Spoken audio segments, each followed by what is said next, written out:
Arvada is one of those Denver suburbs people move to and then just never leave. I'm one of them.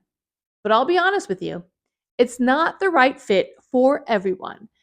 And I'd much rather you know that before you pack up a moving truck and drive across the country. So in this video, I'm going to give you the full, honest picture of what it's actually like to live in Arvada, where it is, the lifestyle, what housing looks like, the school situation, and the real downsides too. I'm Jessica Kress. I live here and I help people relocate to this part of Colorado for a living. Let's get into it.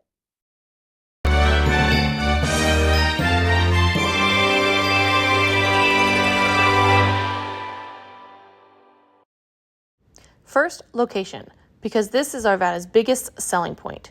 Arvada sits northwest of Denver, mostly in Jefferson County, and the thing that makes it special is that it's kind of perfectly wedged between two very different worlds. Head southeast, and you're in downtown Denver in about 20 minutes. Head northwest, and you're at the foothills, the actual Rocky Mountains, in about the same amount of time. So you get the big city access on one side and mountain access on the other. And you're living in the calmer suburb in between. There's also light rail.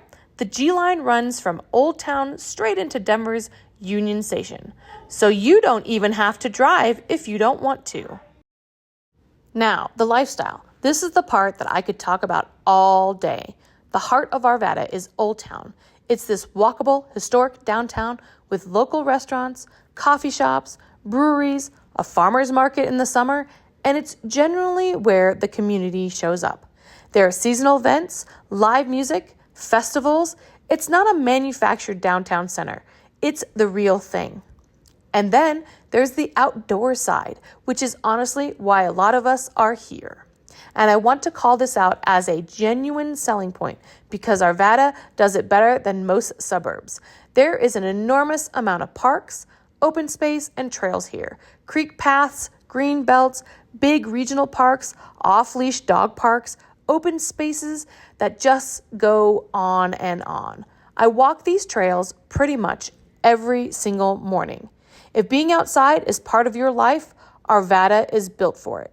And beyond the city trails, the mountains are right there for hiking, skiing, camping, all of it in under an hour.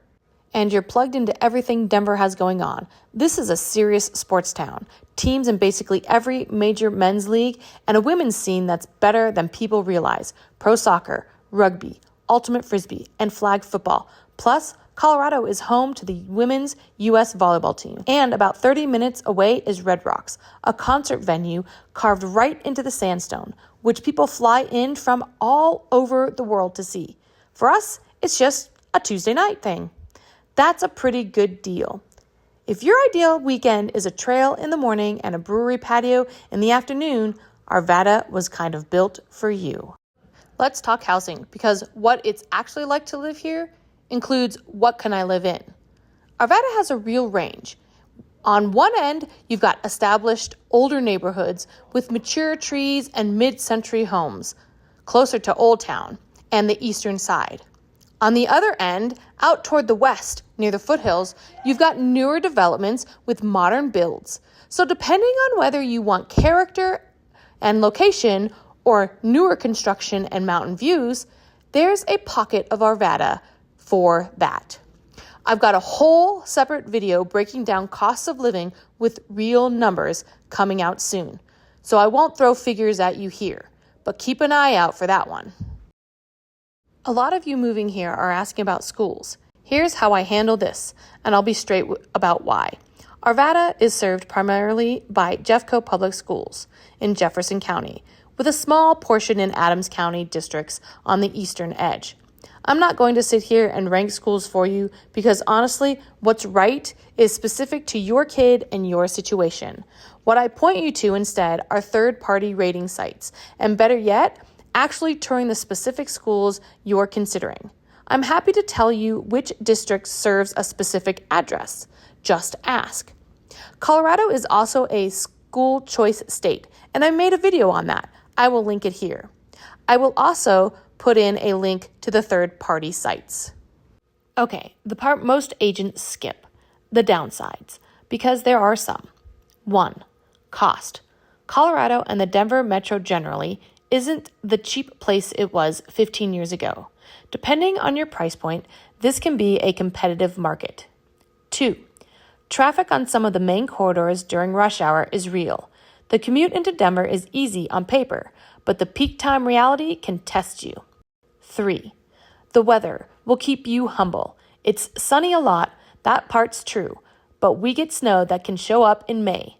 Serious wind and hail season is a genuine thing here that affects roofs and cars.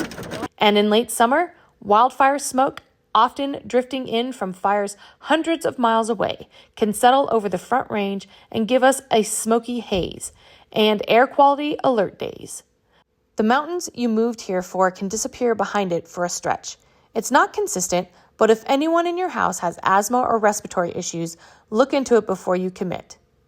And 4, honestly, if you want big city nightlife on your doorstep, this is a suburb. Denver's 20 minutes away, but you're choosing the quieter side of that trade. 5, and this is one nobody tells you until you're already house hunting. The further west you go in Arvada, the longer it takes to reach a highway. The newer neighborhoods out by the foothills, Candelas, Leiden Rock, are gorgeous, and they're closer to Boulder and the mountains. But if you're commuting to Denver, you can add a good 15 minutes just getting from your driveway to the nearest highway, because you're winding through surface streets first. So it's a real trade-off. West gives you the foothills and the views, but costs you time toward the city. Drive at rush hour before you decide. And 6, the one that surprises people the most, metro districts. A lot of these newer west side neighborhoods sit inside what's called a metro district, and it means an extra tax on top of your regular property taxes. Sometimes enough to push a tax bill from $3,000 a year up to $10,000 or $11,000. It's not a deal breaker, and I go deep on it in my cost video, but you need to know it exists before you fall in love with a house out there. None of these are deal breakers for most people, but you should move here with eyes open. So that's the honest tour of living in Arvada. If this is sounding like your kind of place, I made a free relocation guide. It's got the neighborhoods, a cost breakdown, and a moving checklist. And the links right below. And if you want to actually talk through your move, that's literally my job. You can book a quick call with me down there too. Next week, I'm doing the honest pros and cons of living here, including the 3 things people complain about most after they move. That one might save you a mistake. So hit subscribe and I'll see you there. I'm Jessica. I'm a realtor and I live here.